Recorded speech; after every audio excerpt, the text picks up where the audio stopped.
Welcome to one more edition of Politics Done Right. Today, I am once again with Dr. Anand Bhat. I read a book before I came down here called Origins of the New South by C. Van Woodward. He wrote a book also called, what is it called? The Strange Career of Jim Crow. It actually, Martin Luther King quoted it at his speech in Selma. And it's very interesting. The story of segregation and why segregation happened is actually more complicated than people want to admit.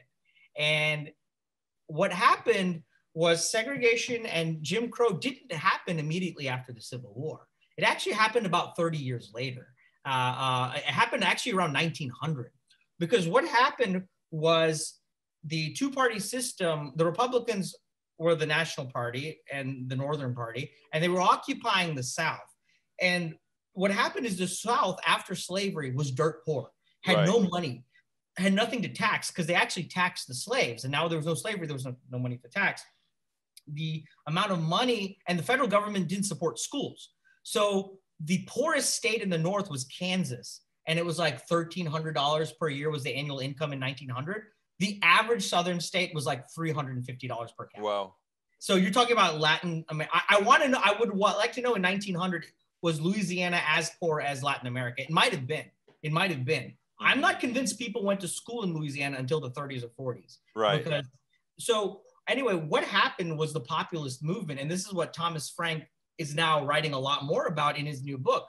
But what happened was, at a certain point, the poor whites were going third party. They were going for the Populist Party or the Farmers Party or Greenback Party. They had a bunch of parties, but they were non-Democrat. They were upset. They wouldn't go Republican because of the Civil War, but they were non-Democrat. And they were independents. And the rich former slave owners owned the Democratic Party, who were allied with Wall Street in New York. So the Southern, if you notice, between the Civil War in 1920, every single presidential candidate was from New York or Ohio, because those were the only two swing states, because New York City was still Democratic. Even during the Civil War era, New York City supported slavery. That's what people don't realize. New York City supported slavery. And they were allied with the Southern Democrats, and they used to provide the money. So you have a very Latin America situation where you have the elite rich are more connected to New York City and big finance than they are with their local people, which is how any of Latin America or Africa or Asia is. They're more tied in with London or Madrid or Paris than they are with their own people. So the South, so the farmers' movement began to get more and more radical in the South. And they realized as long as what was happening is the blacks were still Republican. And now because they were still Republican, they were kind of swing between sometimes Democrats, sometimes Republican, but they were still Republican. Then the Populist Party got the idea, specifically in Georgia, there was a guy named Tom Watson.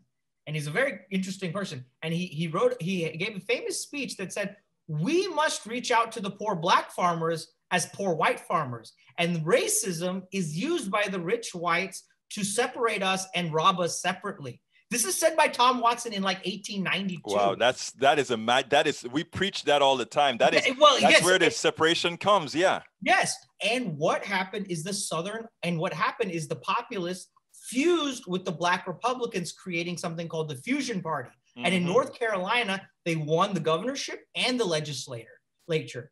The Democrats went on a lynching campaign, a white supremacy campaign, and then they wrote in 1900, not in 1870, not in 1880, not in 1890, in 1900, after the United States took Puerto Rico, okay?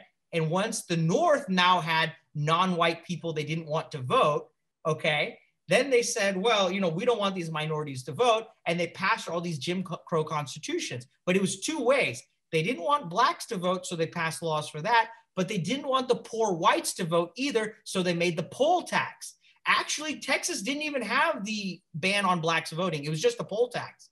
Texas actually, the Voting Rights Act of 1965 actually did not apply to Texas. Texas was added to the Voting Rights Act because of Spanish language discrimination, not because they did not ban vote by race in Texas. It was just the poll tax. And the poll tax, so the voter rolls in Georgia went from like 100,000 to 10,000, which meant it wasn't just blacks being disenfranchised. It was whites as well. But segregation. It was the right kind of whites, and that's what I try to tell people all of the times. Yes. And that is, and this is the root of, this is why Jim Crow happened. It actually happened for class reasons.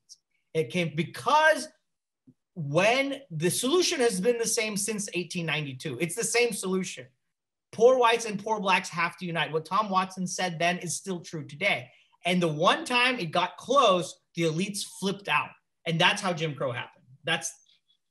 And with that, that is our second piece. Thank you very much, Dr. Bhat, for that little historical lesson, which I think many probably need to know, because once they know that, more of us can get together and win.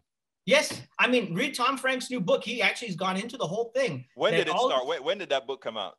Thomas Frank, What's the Matter with Kansas?